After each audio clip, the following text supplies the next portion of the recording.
Bonjour, bienvenue sur l'épisode 3 des Printemps de la Supply Chain. Aujourd'hui, nous allons parler de l'impact du confinement sur la visibilité de la supply chain et sur l'impact sur la consommation. Les confinements qu'on a tous vécus, successifs, ont perturbé et ont changé notre mode de consommation et perturbé toutes les chaînes d'appro. On se souvient tous de la pénurie de pâtes, la pénurie de riz ou la pénurie d'autres produits, mais en fait, il n'y a pas eu que cela. En fait, toutes les supply chains dues à un impact sur l'offre, baisse de la production, un impact sur la demande, en hausse, en baisse selon les marchés, et puis après une accélération de la prod due à une reprise plus rapide que prévu. Tout ça, ça a eu un impact énorme. Ça a eu un impact énorme de quoi rendre fou tout patron de supply chain qui manquait de visibilité pour anticiper et réagir.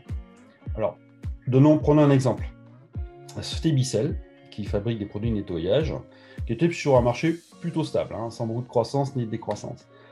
En fait, a vu un impact énorme du confinement par un accroissement de la vente de ces produits pour ménage d'intérieur, parce que tout le monde était confiné chez eux. Il y a eu des notions de risque sanitaire aussi qui a accéléré cette vente-là, alors que tous les produits de nettoyage d'extérieur ont tous chuté. En fait, globalement, on a pu s'apercevoir que tous les produits liés à une utilisation intérieure ont vu un accroissement de la demande, alors que ceux liés à une utilisation extérieure ont vu une baisse de cette demande.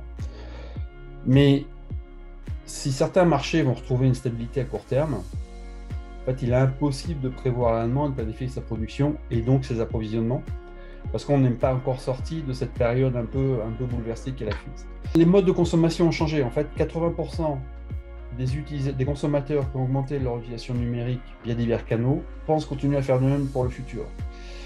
Si le télétravail perdure au moins pendant un certain temps, en fait, ça va avoir des impacts sur la restauration, sur l'habillement, sur les transports, sur le mobilier d'entreprise.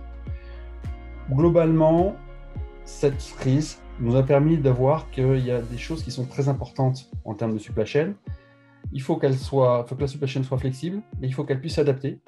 Pour qu'elle puisse s'adapter, il faut avoir cette visibilité totale sur une supply chain étendue. Donc, quand on parle de supply chain étendue, c'est le client, puis c'est le fournisseur, y compris la nôtre. Et puis, il faut pouvoir la piloter avec des outils flexibles, tels que le CNOPI ou le IBP.